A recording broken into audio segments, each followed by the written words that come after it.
kami di sorga, kami berterima kasih untuk hari yang baru, untuk anugerah Tuhan yang baru, untuk berkat Tuhan yang baru atas kehidupan setiap anak-anak-Mu. Kami berterima kasih Tuhan, kami berdoa kiranya Tuhan berkenan memberkati ibadah kami pada pagi hari ini Tuhan. Setiap kami yang hadir di tempat ini, khususnya ketika kami merayakan Father's Day, mohon Tuhan menyertai ibadah kami. Kami berdoa untuk jemaat yang tidak bersama dengan kami pada hari ini Tuhan. Mereka yang sedang holiday, yang sedang traveling Tuhan, dimanapun mereka berada, Tuhan boleh sertai mereka satu persatu. Yang sedang sakit Tuhan, kiranya Tuhan terus menyertai dan juga boleh menopang dan memberikan kesembuhan. Berkati Tuhan untuk firman yang akan kami renungkan bersama-sama. Roh Kudus menyertai kami. Setiap kebenaran Tuhan yang telah dinyatakan, dituliskan dalam Alkitab, sungguh-sungguh adalah pelajaran yang Tuhan siapkan bagi kami, supaya kami tidak mengulang kesalahan yang sama. Tuhan tolong dan Tuhan pakai hamba-Mu dengan segala cacat dan celah dan kelemahannya, supaya Tuhan memakai untuk menguraikan kebenaran Tuhan dengan jelas. Di dalam nama Tuhan Yesus Kristus kami berdoa. Amin. Silakan duduk. Shalom, selamat pagi jemaat yang dikasihi Tuhan. Happy Father's Day untuk kita semua yang Tuhan beri kesempatan, privilege untuk menjadi seorang ayah. Bapak Ibu Saudara, hari ini kita akan belajar dari kisah Imam Eli. Hari ini kita akan belajar tentang bagaimana keluarga Eli dengan apa yang terjadi dalam kehidupan mereka bisa menjadi pelajaran untuk kita. Bapak Ibu Saudara, kehidupan Eli dan kehidupan anak-anaknya itu menjadi sebuah pelajaran yang penting untuk kita yang menjadi parent atau menjadi seorang ayah. Apa yang kita akan pelajari di sini bukan hanya ditujukan semata-mata kepada seorang ayah, tetapi kepada setiap kita yang menjadi orang tua.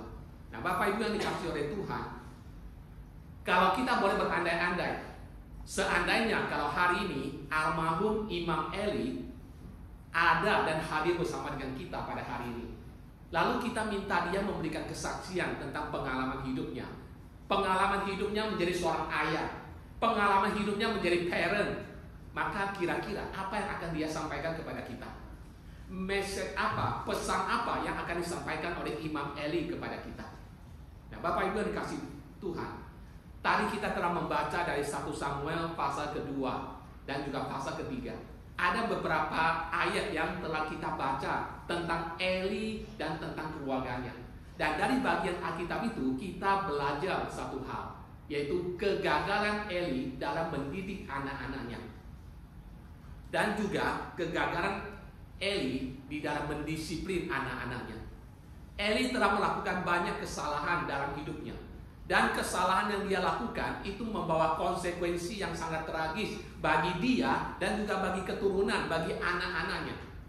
Jikalau Imam Eli ada bersama dengan kita hari ini, maka kira-kira apa yang akan dia sampaikan kepada kita? Ketika Imam Eli ingin bicara sesuatu kepada kita pada hari ini, tentu saja apa yang akan dia sampaikan itu bukan berdasarkan kata orang, tetapi itu merupakan pengalaman pribadinya, pengalaman dari kegagalannya, dan tentu ia akan menyampaikan beberapa nasihat untuk kita. Pertanyaannya adalah, kira-kira nasihat apa yang akan disampaikan oleh Imam Eli kepada kita, khususnya kita sebagai seorang ayah atau sebagai parent? Yang pertama, Bapak Ibu Saudara, hal yang pertama yang akan Imam Eli sampaikan kepada kita adalah, jadikan Tuhan sebagai yang utama dalam hidup kita. Jadikan Tuhan sebagai yang utama dalam hidup kita. Itu bisa kita lihat di dalam 1 Samuel pasal kedua ayat ke-27 hingga 29. Jikalau Imam Eli hadir bersama dengan kita hari ini, maka nasihat utama dia untuk kita semua adalah, jadikan Tuhan sebagai yang utama dalam kehidupan setiap kita. Saya bacakan sekali lagi 1 Samuel 2 ayat 27 hingga 29. Seorang abdi Allah datang kepada Eli dan berkata kepadanya, beginilah firman Tuhan, bukankah dengan nyata aku menyatakan diriku kepada nenek moyangmu ketika mereka masih di Mesir dan takut kepada keturunan Firaun? Dan aku telah memilihnya dari segala suku Israel menjadi imam bagiku, supaya ia mempersembahkan korban di atas mezbahku, membakar ukupan, dan memakai baju efod di hadapanku. Kepada kaummu telah kuserahkan segala korban api-apian orang Israel. Mengapa engkau memandang dengan loba kepada korban sembelihanku dan korban sajianku yang telah kuperintahkan? Dan mengapa engkau menghormati anak-anakmu lebih daripadaku, sambil kamu menggemukkan dirimu dengan bagian yang terbaik dari setiap korban sajian umatku Israel?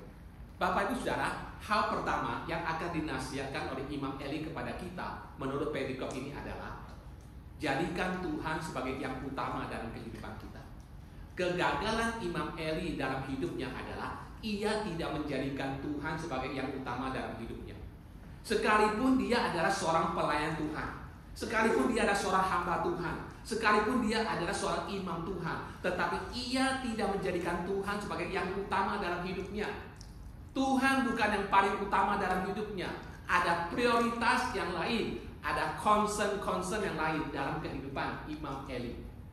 Bapak Ibu yang dikasihi Tuhan, bagaimana caranya kita menjadikan Tuhan sebagai yang utama dalam kehidupan kita? Di dalam perikop ini kita belajar beberapa hal. Bagaimana kita menjadikan Tuhan sebagai yang utama dalam hidup kita? Yang pertama dikatakan, hormati Tuhan di atas segala sesuatu yang lain. Hormati Tuhan di atas segala sesuatu yang lain. Ayat ke-29 dikatakan, mengapa engkau menghormati anak-anakmu lebih daripadaku? Mengapa engkau menghormati anak-anakmu lebih daripadaku? Imam Eli menempatkan anak-anaknya itu di atas Tuhan. Anak-anaknya jauh lebih penting daripada Tuhan dalam kehidupan Eli.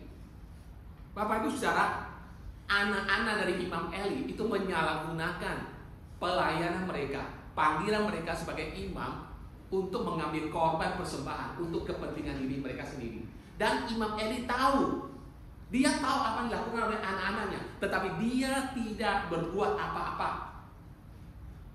Imam Eli tahu bahwa anak-anaknya tidak menghormati Tuhan, tidak menghormati pelayanan yang Tuhan percayakan kepada mereka. Tetapi Imam Eli tidak melakukan apa-apa. Dia tidak memecat anak-anaknya dari jabatan sebagai imam. Sebaliknya, dia membiarkan anak-anaknya tetap melakukan pelayanan sambil berbuat dosa di dalam kehidupannya. Imam Eli lebih menghormati anak-anaknya daripada menghormati Tuhan yang seharusnya menjadi yang utama dalam hidupnya. Jadi hal yang pertama yang Eli akan ajarkan kepada kita adalah menghormati Tuhan. Menghormati Tuhan lebih dari yang lain. Menghormati Tuhan lebih daripada keluarga. Menghormati Tuhan lebih dari pekerjaan. Menghormati Tuhan daripada relasi-relasi, teman atau yang lain sebagainya.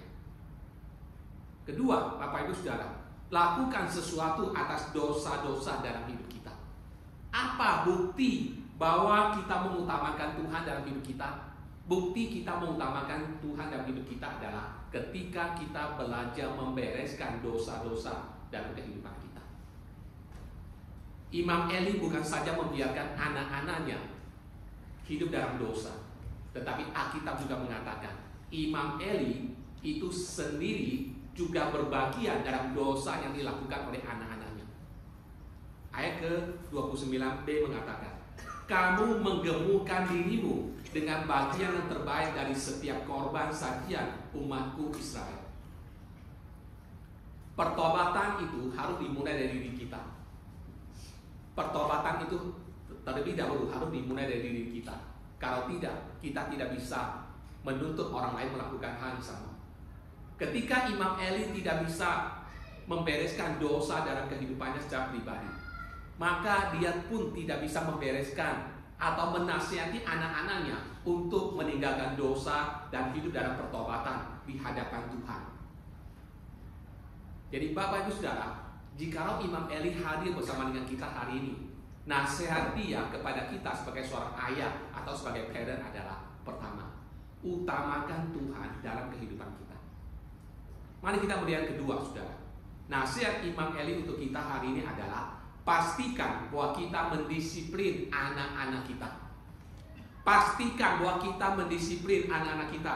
1 Samuel 3 ayat 11 hingga 14. Bapak Ibu Saudara, nasihat kedua Imam Eli untuk kita hari ini adalah bagaimana kita mendisiplin atau mendidik anak-anak kita.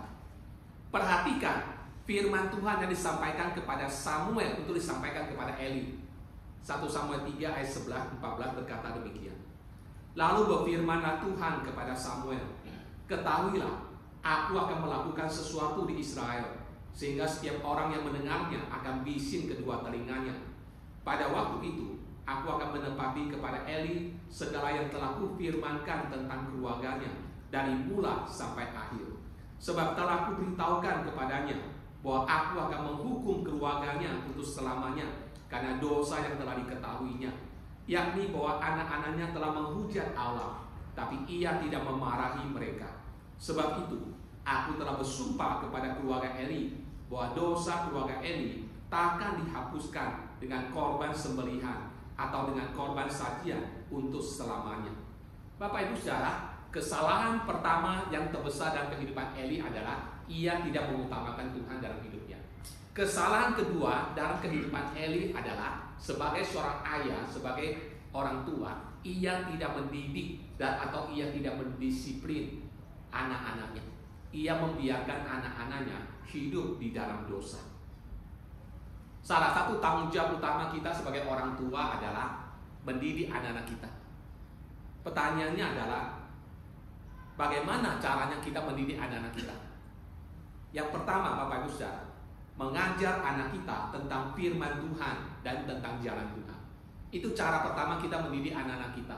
Itu panggilan pertama kita sebagai orang tua, yaitu mengajar anak kita tentang Tuhan dan tentang firman Tuhan. Mazmur 119 ayat 9 mengatakan, dengan apakah seorang muda mempertahankan kelakuannya bersih? Dengan menjaganya sesuai dengan firman. Bagaimana kita mendidik anak kita, bagaimana kita mengajar anak kita tentang Tuhan? Sejak ketika mereka masih kecil, perkenalkan firman Tuhan kepada mereka. Bacakan cerita Alkitab kepada mereka. Bacakan Alkitab untuk mereka. Ketika mereka sudah besar, ketika mereka sudah remaja, kita juga memastikan bahwa mereka masih dekat dengan Tuhan. Mereka masih membaca firman Tuhan. Ketika hari Minggu, kita pastikan bahwa mereka juga datang ke gereja untuk beribadah, untuk dengarkan firman Tuhan.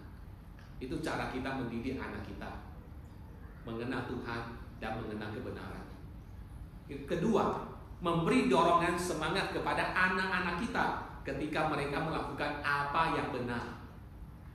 1 Tesalonika 2 ayat ke-11 dan 12 berkata, kamu tahu betapa kami seperti bapa terhadap anak-anaknya telah menasihati kamu dan menguatkan hatimu seorang demi seorang, dan meminta dengan sangat supaya kamu hidup sesuai dengan kehendak Allah yang memanggil kamu ke dalam kerajaan dan kemuliaannya. Bapak Ibu Saudara, sebagai orang tua, kita jangan menjadi orang tua yang hanya tahu mengkritik anak kita waktu mereka melakukan kesalahan. Tetapi di saat mereka melakukan hal yang benar, di saat mereka melakukan hal yang positif, kita harus juga memberikan dorongan semangat dan pujian kepada mereka. Jangan berkata, oh memang sepantasnya kamu harus begitu, sepantasnya kamu jadi anak Tuhan, kamu harus melakukan apa yang benar. Terkadang kita mesti memberikan encouragement, pujian kepada mereka ketika mereka melakukan apa yang benar.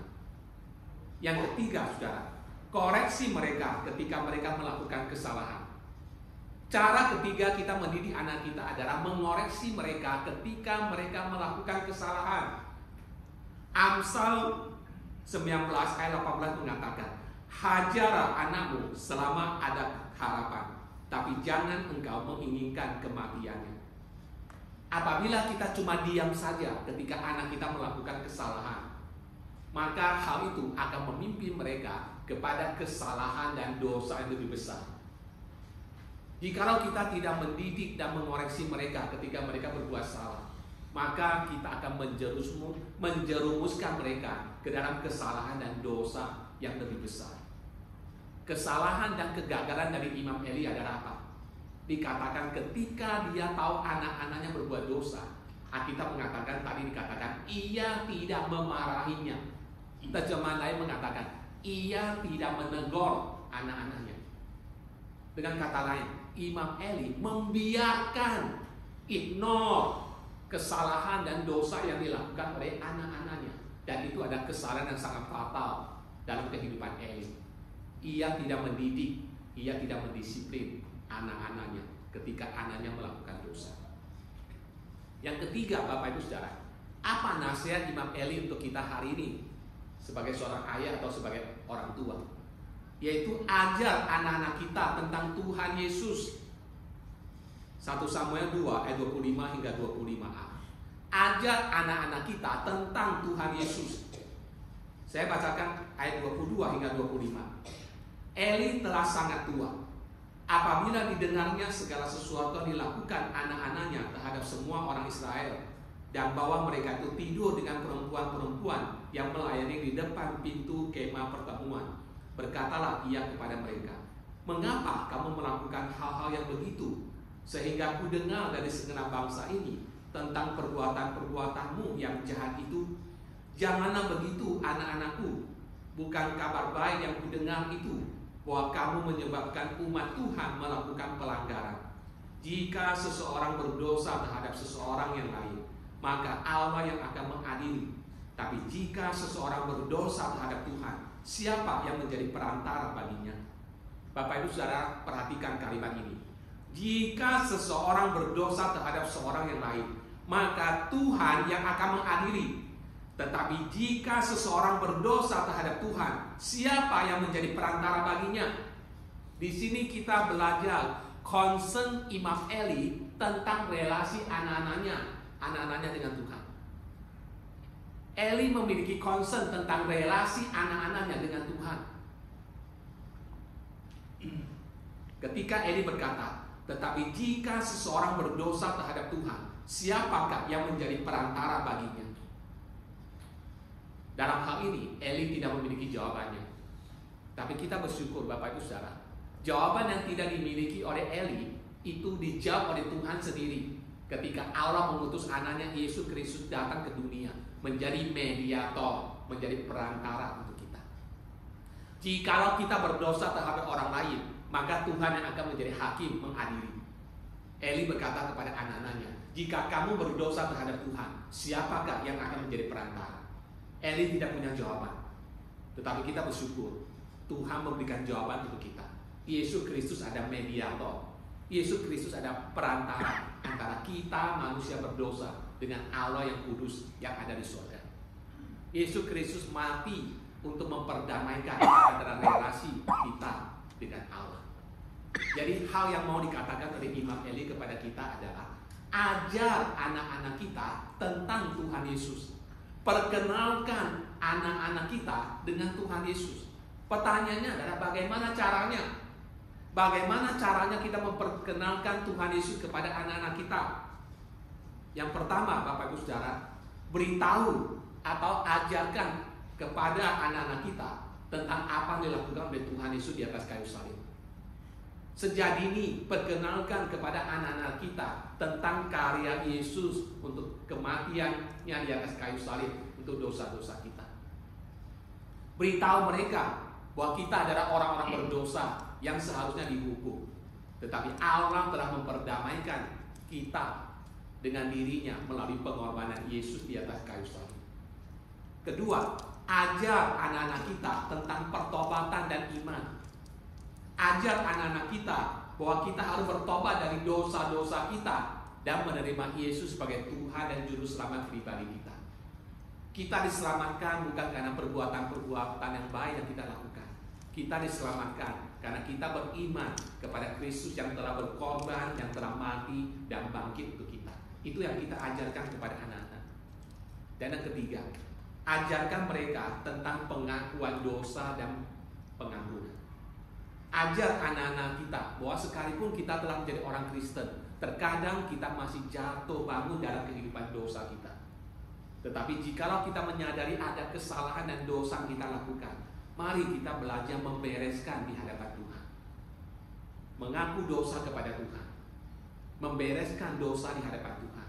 Dan Tuhan berjanji untuk mengampuni dosa kita kalau kita datang dengan kesungguhan hati dan dengan hati yang bertobat. Karena kita berkata dalam 1 Yohanes 1 ayat 9, jika kita mengaku dosa kita, maka Dia adalah setia dan adil sehingga Ia akan mengampuni segala dosa kita dan menyucikan kita dari segala kejahatan. Itu yang kita ajarkan. Prinsip-prinsip ini yang kita ajarkan kepada anak-anak kita. Sejak dini memperkenalkan Tuhan Yesus kepada anak-anak kita. Dan yang terakhir, Bapak Ibu Saudara, semakin kita memulai lebih awal, maka akan semakin baik. Semakin kita memulai lebih awal, maka akan semakin baik. 1 Samuel pasal 2 ayat 25b. Ini ini barangkali ada nasihat terakhir Imam Eli untuk kita sebagai orang tua. Kalau kita mau mendidik anak kita, didiklah dia sedini mungkin. Pada akhirnya, bagian Alkitab ini mengatakan, pada akhirnya Eli menegur kesalahan anak-anaknya. Apa yang kalian lakukan itu tidak baik, tidak benar. Itu hal yang positif dilakukan oleh Imam Eli. Pada akhirnya ia menegur kesalahan anak-anaknya. Tapi Bapak Ibu Saudara, apa yang terjadi? Pada akhirnya sudah terlambat. Ketika Imam Eli mulai sadar akan tugasnya, ketika Imam Eli mulai sadar akan panggilannya sebagai seorang ayah atau sebagai orang tua, sudah terlambat. Mengapa? Ayat 25b mengatakan apa? Tetapi tidaklah didengarkan mereka perkataan ayahnya itu, sebab Tuhan hendak mematikan mereka. Sudah terlambat. Pada akhirnya ketika Eli sadar akan tanggung jawabnya, akan tugasnya, dia menegur kesalahan anak-anaknya, dia menegur dosa dari anak-anaknya. Tapi Alkitab mengatakan apa? Sudah terlambat. Anaknya sudah tidak lagi mendengarkan dia, dan Eli tidak bisa berbuat apa-apa. Dan pada akhirnya anaknya harus menghadapi tragedi ataupun hukuman yang tragis yang diberikan oleh Tuhan karena kesalahan dan dosa yang mereka lakukan. Bapak Ibu Saudara, mengapa kita harus mendidik anak kita sejak dini? Mengapa kita dipanggil mendidik anak kita sejak kecil? Ada dua alasan, Saudara. Alasan pertama adalah karena hati mereka lebih terbuka ketika mereka masih kecil. Di dalam Injil Lukas pasal 18 ayat 16 ada kisah demikian. Tetapi Yesus memanggil mereka, maksudnya anak-anak, dan berkata, biarkan anak-anak itu datang kepadaku, dan jangan kamu menghalang-halangi mereka, sebab orang-orang seperti itulah yang mempunyai kerajaan Allah. Tuhan Yesus ingin supaya anak-anak sejak kecil dibawa kepadanya, supaya mereka mengenal Tuhan sejak kecil, mengenal kebenaran Tuhan dan pendidikan Tuhan sejak kecil. Mengapa? Karena anak-anak itu lebih responsif terhadap kebenaran ketika mereka masih kecil. Jikalau kita tidak membiasakan mendidik mereka dalam kebenaran Tuhan sejak mereka kecil, ketika mereka besar, sulit untuk kita mengendalikan mereka. Didiklah mereka ketika masih kecil, karena anak kecil itu bersifat responsif, masih tulus, masih polos, masih mudah untuk dibentuk. Ketika kita menunggu dia sudah besar, sudah remaja, sudah pemuda, maka seringkali sudah terlambat untuk membentuk mereka. Bentuklah mereka sejak awal, sejak masih kecil. Mengapa? Alasannya karena mereka lebih terbuka ketika anak-anak itu masih kecil. Kedua, mengapa kita mesti mendidik anak-anak kita sejak awal? Alasan kedua adalah karena kita akan menghindarkan mereka dari banyak persoalan yang tidak perlu sepanjang perjalanan hidup mereka. Ketika kita mendidik anak-anak kita sejak awal, sejak dini, maka kita akan menghindarkan anak-anak kita dari banyak persoalan dalam hidup mereka yang sebenarnya tidak perlu terjadi. Ajar mereka firman Tuhan dan jalan Tuhan sejak kecil. Karena firman Tuhan di dalam Amsal 3 ayat 17 mengatakan, jalan Tuhan adalah jalan penuh bahagia, segala jalannya adalah sejahtera semata-mata. Ikut Tuhan itu pasti yang terbaik. Ikut jalan Tuhan itu pasti akhirnya bahagia, pasti akhirnya ada jalan sejahtera. Jadi dari kecil kita memperkenalkan Tuhan kepada anak-anak kita. Dari kecil kita memperkenalkan jalan Tuhan, rencana Tuhan kepada mereka. Maka kita akan menyelamatkan anak kita dari banyak kesalahan yang sebenarnya tidak perlu mereka alami. Itu yang menjadi prinsip untuk kita dari pelajaran Alkitab hari ini. Dan inilah beberapa alasan atau beberapa nasihat yang akan diberikan oleh Imam Eli kepada kita seandainya dia masih hidup hari ini. Belajar dari kegagalannya, belajar dari kesalahannya. Ketika ia bersama dengan kita melalui perikop yang kita baca hari ini, Imam Eli ingin mengajar kepada kita beberapa hal. Pertama, saudara, jadikan Tuhan sebagai yang utama dalam kehidupan kita. Kedua, didiklah anak-anak kita. Didiklah anak kita, disiplin anak-anak kita. Ketiga, perkenalkan Tuhan Yesus kepada anak-anak kita. Dan yang keempat, yaitu supaya kita mendidik anak kita sejak dini, supaya kita bisa menghindarkan mereka dari banyak kesalahan atau banyak masalah yang sebetulnya tidak perlu terjadi. Nah, Bapak Ibu Saudara, mari kita semua belajar dari kebenaran Tuhan ini, khususnya bagi kita yang hari ini Tuhan panggil, berikan hak istimewa untuk menjadi seorang ayah atau menjadi orang tua, agar sungguh-sungguh kebenaran firman Tuhan ini menjadi pegangan untuk kita semuanya. Tuhan memberkati. Mari kita berdoa. Bapa di dalam surga, terima kasih untuk kisah dari Imam Eli, sebuah kisah yang tragis Tuhan.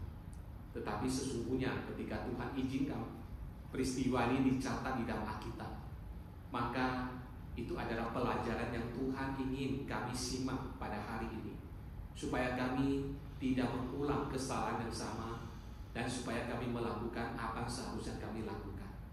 Bapa, ajar kami Tuhan sebagai seorang ayah, ajar kami sebagai orang tua Tuhan, bagaimana kami belajar mengutamakan Tuhan dalam hidup kami, menjadikan Tuhan sebagai yang utama Tuhan. Dan ajar kami Tuhan sebagai orang tua, sebagai ayah, bagaimana kami boleh mendisiplin, bagaimana kami boleh mendidik anak-anak kami sesuai dengan prinsip firman. Dan ajar kami juga sebagai seorang ayah atau sebagai orang tua, bagaimana kami memperkenalkan Tuhan Yesus dan karya penebusannya di atas kayu salib kepada anak-anak kami, supaya mereka juga boleh percaya kepada Kristus sebagai Tuhan dan Juru Selamat yang akan menuntun seluruh kehidupan mereka. Dan ajar kami Tuhan untuk mendidik anak-anak kami sejak kecil, sejak dini Tuhan, supaya kami boleh menghindarkan Tuhan anak-anak kami dari banyak kesalahan, dari banyak kegagalan yang sebetulnya tidak perlu terjadi. Bapak, kami tahu tidak mudah menjalankan panggilan sebagai seorang ayah atau sebagai orang tua, tapi kami percaya jika Tuhan yang telah memanggil kami dan memberikan kami privilege untuk itu, maka di dalam kasih karunia-Mu Tuhan, Engkau akan memampukan, Engkau akan menolong kami di dalam segala kelemahan dan keterbatasan kami. Tuhan akan beranugerah dan berbelas kasihan kepada kami, sekalipun kami juga jatuh bangun dalam menjalankan peran dan tanggung jawab kami. Tapi kami percaya Tuhan akan memampukan kami untuk menjalankan peran kami. Dengarkan doa kami Tuhan, di dalam nama Tuhan Yesus Kristus kami berdoa.